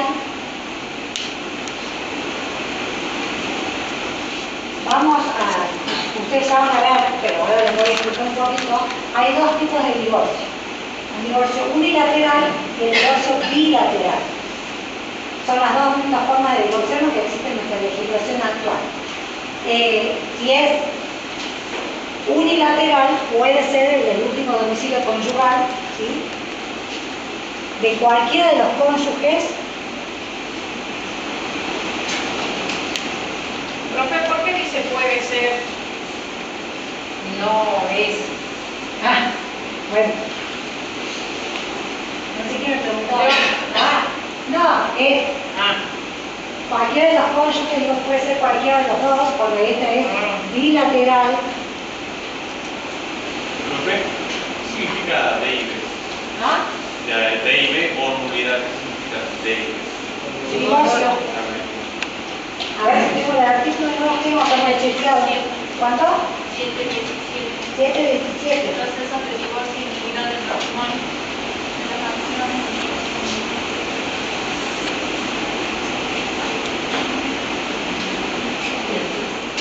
Puede ser el juez del último domicilio conyugal o la regla procesal por excelencia, que es el domicilio del demandado, o cuando es bilateral, el del domicilio de cualquiera de los cónyuges. Que a su vez, este de cualquiera de los cónyuges podría no coincidir con el último domicilio conyugal. Porque yo puedo haber tenido el último domicilio conyugal en Catamarca, cuando nos separamos, yo quedo cordobesa, me vuelvo a Córdoba, mi ex marido por cuestiones laborales se va a Buenos Aires, o sea, tenemos como muchas opciones. Entonces, en eso la norma prevé la posibilidad del domicilio del demandado, el de cualquiera de los cónyuges o el último domicilio conyugal, dependiendo de qué tipo de divorcio esté. Vos que me decías el número de normas, podés leerlo aquí. Procesos de divorcio y nulidad del matrimonio. En las acciones de divorcio o nulidad, las conexas con ellas y las que versan sobre los efectos de la sentencia, es competente el juez del último domicilio conyugal o el del demandado a elección del actor o el de cualquiera de los cónyuges si la presentación es conjunta. Si se ha declarado el concurso o la quiebra de uno de los cónyuges en la liquidación del régimen patrimonial del matrimonio, es competente el juez del proceso colectivo. Otra cosa que hay que agregar es lo siguiente. Bien, no es. Otra cosa que hay que agregar en la norma es que qué pasa con los procesos conexos. Un divorcio, ya se lo vamos a explicar al momento de la bolilla oportuna, pero puede tener o una propuesta de convenio o un convenio unilateral. Si hay propuesta de convenio, no unilateral, le comunico al otro cónyuge la propuesta y no están de acuerdo, el divorcio lo mismo tiene que salir. Si yo dice diferente divorcio, esa incidencia no ponen palos en la rueda, lo opinan en toda la sentencia. De hecho, la norma que dice específicamente que la sentencia se debe dictar y que estas cuestiones conexas van a ir por la vía legal pertinente. Entonces, se dice el divorcio y después que liquidar la comunidad de ganancia, ver la distribución del hogar familiar, ver los alimentos, ver compensaciones, ver todos los efectos, digamos, que trae el divorcio, que puede ser de orden personal o de orden patrimonial. Esos juicios conexos están atados a la competencia del divorcio, ¿sí? Siguen esa suerte que el juez competente del divorcio es el juez competente en las cuestiones conexas o incidentales, salvo que se trate de cuestiones relacionadas a niños, niñas, adolescentes, y el centro de vida del niño, niña, adolescente haya mutado y no sea igual que el juez competente del divorcio. En ese caso sí hay que iniciar los alimentos en Córdoba, Tucumán, en Buenos Aires o donde fuera. Pero la regla es que está atada a la competencia del juez del divorcio, ¿sí? Acciones de alimentos o compensaciones económicas entre cónyuges. Profe, creo que el archivo es del 16 al 20. 20. Bueno, puede ser, pero yo tengo que ver. Vamos a ver. 20, si son. Ustedes lo van a chequear. Porque del 021 en adelante son las medidas provisionales. Las que las vamos a crear acá, se debe ser por eso. Bueno. Acciones de alimentos o compensación económica entre cónyuges o convivientes. No solo alimentos derivados de la responsabilidad parental, que esos van por el artículo anterior del centro de vida, sino cuando un cónyuge le solicita alimentos al otro o cuando un conviviente le solicita alimentos a los otros. ¿Se entiende el supuesto? Para que no mezclen las competencias. El juez del último domicilio conyugal o convivencial, y también tiene, esa es la regla, tiene opción el domicilio del beneficiario, el domicilio del demandado o donde debe cumplirse la obligación. Todo a elección del actor. Entonces, como se trata de alimentos por la naturaleza jurídica de la prestación y los principios que le informan, que es la solidaridad, la asistencia, el acceso a la justicia, entonces le damos este abanico de posibilidades al actor, que además, lógicamente, que está en una situación desventajosa, porque van a ver que hay solo dos posibilidades de declarar alimentos postdivorciales, porque en general los alimentos rigen durante la vida matrimonial, no se demandan judicialmente, sino son los postdivorciales, y que son de excepción en situaciones bastante complejas. Justamente por eso, por la naturaleza del proceso específicamente, le da todas estas opciones. Domicilio del demandado, del beneficiario, el último domicilio convivencial o conjugal, donde deba cumplirse la prestación económica, justamente para que el actor decida cuál es el juez competente que resulta más cercano económicamente, factible de pagar, comparecer a las audiencias, etc. Los juicios de guarda con fines de adopción y la adopción no están regulados en estos, pero se los traigo porque cuando hablamos de competencia tiene que traer la población, así que se los voy a machetear acá. Son el 613 y el 315. El juez competente para la guarda con fines de adopción es el juez que dicta la sentencia de adoptabilidad. Tomen nota de esto, no lo voy a complicar porque eso es toda una bolilla. Cuando se dicta la sentencia de declaración de adoptabilidad, que es como el primer eslabón de esta adopción, del juicio de adopción que termina después, entonces hay un juez que dicta esa sentencia que coincide, digamos, es como que todo va concatenándose la adopción, el proceso. Cuando tenemos la guarda con fines de adopción, es el juez competente que dictó la medida anterior. Y el juez de la adopción propiamente dicho, que es el proceso de adopción propiamente dicho, juez competente es el mismo juez que dictó la guarda con fines de adopción, que a su vez es igual que la tuya. ¿Me siguen o no? No, me dice el compañero, tiene razón, porque es complicado.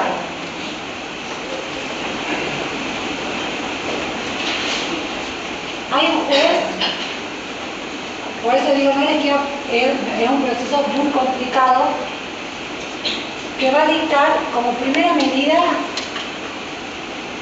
la sentencia de declaración de adoptabilidad.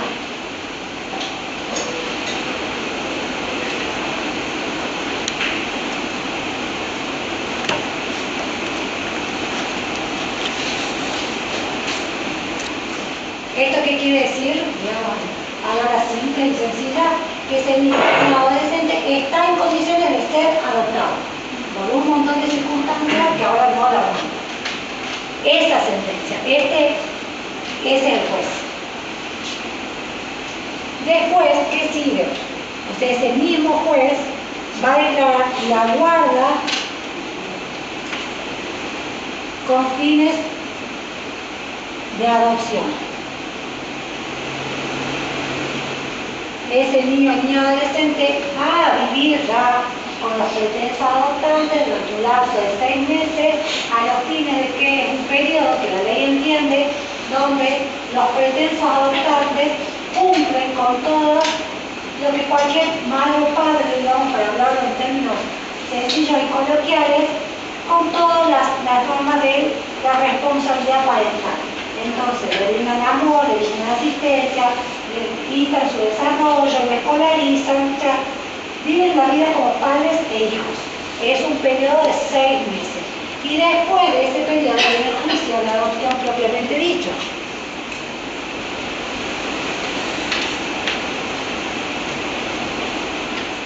Que es el mismo juez. O sea, este juez es el que dictó la guarda, el de la guarda, el que dictó la adoptabilidad. ¿Se entiende? O sea, va todo concatenado. ¿Y por qué? Porque justamente esta familia necesita que el mismo juez que se involucró desde el primer momento en estas situaciones conflictivas y complicadas, que significan luego determinar que el niño o niña adolescente va a ser adoptado, sea que conozca toda la historia familiar. Esta es, digamos, el espíritu normativo de regular una misma competencia que va concatenada. ¿Sí? Las acciones de filiación se interponen con la regla común y corriente de antes fue del domicilio del demandante. Esto es cuando son mayores de edad.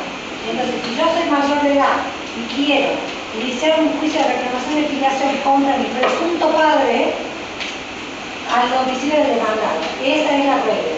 Pero si se trata de niños y niñas adolescentes, nos volvemos a la regla del juez del centro de vida. ¿Sí?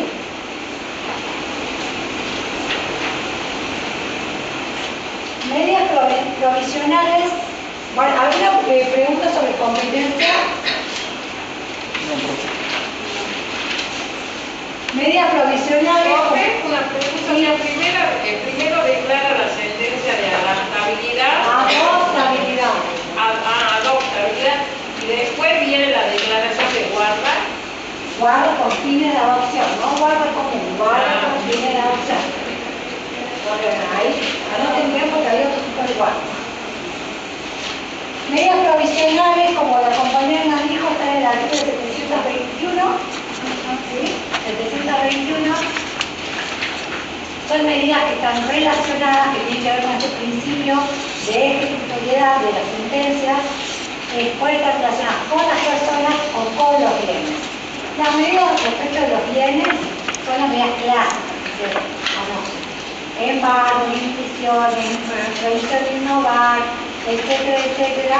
Inventario de bienes, o sea, en los procesos de divorcio, en los procesos de liquidación de la comunidad de ganancia, antes o durante el desarrollo de este tipo de procesos, se pueden pedir todas esas medidas de corte patrimonial.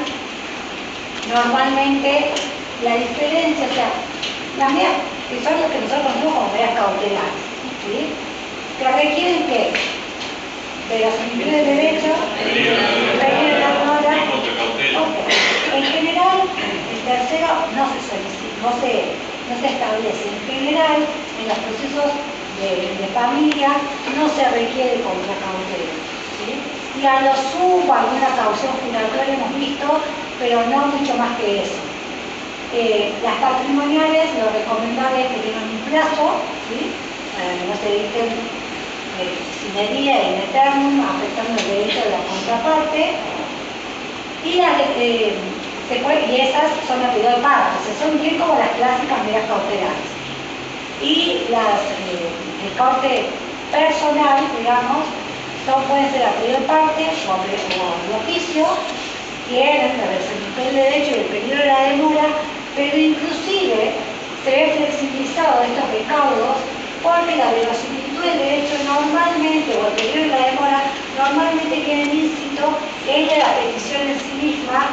El periodo de la demora casi siempre está justificado en los tiempos procesales que lleva determinada cuestión, digamos, de familia.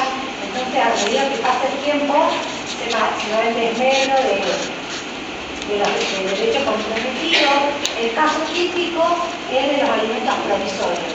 Entonces, yo inicio un juicio de alimentos e inmediatamente ya todos los juzgados de familia lo fijan como en el primer decreto, o sea, lo sacan por decreto, no pasan autos de despacho para resolver eso que te lleva tiempo, que quede firme, dictar una sentencia, protocolizar, notificar. Normalmente se fija, con los pocos elementos probatorios que tengo, fijo la medida cautelar de alimento provisorio, mucho más si se trata de niños, niñas, adolescentes, pero también cuando es para un cónyuge o para un conviviente, también se fijan con carácter procesal, prioritario. A ver, leer el 721. Medidas provisionales relativas a las personas en el divorcio y en la nulidad de matrimonio. Deducida la acción de nulidad o de divorcio o antes en caso de urgencia, el juez puede tomar las medidas provisionales necesarias para regular las relaciones personales entre los cónyuges y los hijos durante el proceso. Puede especialmente determinar, teniendo en cuenta el interés familiar, cuál de los cónyuges ha de continuar en el uso de la vivienda familiar y, previo inventario, qué bienes retira el cónyuge que deja el inmueble. B. Si corresponde, establecer la renta por el uso exclusivo de la vivienda por parte de uno de los cónyuges. C. Ordenar la entrega de los objetos de uso personal. D. Disponer un régimen de alimentos y ejercicio y cuidado de los hijos conforme con lo establecido en el título séptimo de este libro. Y E. Determinar los alimentos que solicite el cónyuge teniendo en cuenta las pautas establecidas en el artículo 433. Ok. Para resumir, y que no se le haga un lío, el juez del divorcio de la nulidad puede establecer como medida precautoria todo lo mismo que significan los efectos personales del divorcio o de la nulidad. Alimentos, régimen de comunicación, atribución de la vivienda, toda la cotidianidad de esa vida familiar. ¿Quién se queda en la casa? Yo me quedo, vos te quedás. ¿Quién cuida a los hijos? Vos, yo, ¿cómo lo hacemos? Ese plan de parentalidad, esos alimentos, ese régimen de comunicación. Porque imagínense que los padres se separan, pero la vida familiar continúa exactamente igual. Bueno, modificada por lo que significa el cimbronazo del divorcio o la separación, pero los chicos tienen que ir al colegio, tienen que comer, tenemos que organizarnos familiarmente. Entonces, si yo me quedo en la casa, ¿quién paga? O sea, vos, la casa de los dos, vos te vas, yo me quedo. ¿Tengo que pagar una renta por eso o no tengo que pagar una renta? En definitiva es organización familiar. Si los cónyuges no se pudieron poner de acuerdo, el juez, porque lógicamente esto es ante desacuerdo, que puede ser a pedido de parte o de oficio, normalmente lo pide la parte, digamos, rara vez va a ser que se establezca de oficio, pero lo que tiene que ver es establecer medidas para organizarse familiarmente en estas circunstancias previa al dictado de la sentencia de divorcio o de medida. Eso significa la audiencia, señora, la audiencia de acuerdo. ¿En cuál audiencia? La sociedad de la decreto, el provisorio tiene la audiencia, ¿no? Cuando es, este es divorcio. Ah, no, La medida provisional que en el artículo es La ley de los alimentos se rige por la norma de los alimentos 638 y sus procedimientos, que el 639 o 40 te fija una audiencia de conciliación para el alimento. No, ni siquiera llegan a la audiencia, en ese caso se fija antes, en el primer decreto. En este caso, lo que la compañera nos lee es todas las medidas que se pueden establecer con carácter cautelar dentro del juicio de divorcio o antes del juicio de divorcio o de nulidad. ¿Se entiende? O sea, el marco jurídico, lo único que hace el juez es tratar de allanar el camino dentro de esta constitutiva familiar y tratar de acomodar todas estas circunstancias personales que tienen los cónyuges, que generan conflictos todo el tiempo, porque obviamente el cuidado de los chicos, la cuota alimentaria, más allá que uno era proveedor, los dos eran proveedores, pero en definitiva, cuando hay una separación, la dinámica familiar se ve impactada de una manera o de otra, en mayor medida o en menor medida, siempre hay un impacto de esa familia. Entonces, todas estas cautelares, cuando ellos no se pudieron poner de acuerdo, porque lo óptimo es que vos te separes y digas, bueno, ya que hacemos esto, vemos cómo lo hacemos, y mientras tanto hablamos al abogado, hacemos el divorcio y vamos viendo hasta que sale el divorcio. Obviamente que si estamos hablando de unas cautelares porque no se pusieron de acuerdo y el conflicto, en vez de agudizarse, hay que ir organizándolo y tratar de armonizar. Eso es lo que hace el juez con este tipo de medidas.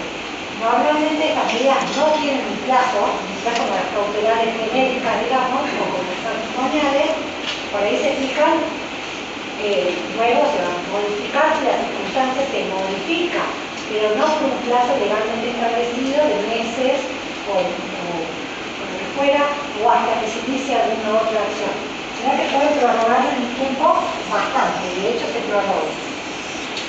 ¿Qué otras preguntas tienen? ¿Nada? ¿Pueden pedirse otras? Sí, son iniciativas nada más, o sea, se pueden pedir otro tipo de medidas, en tanto el impacto sea en acorde a la situación, perfectamente se pueden medir patrimoniales o personales. ¿Nada?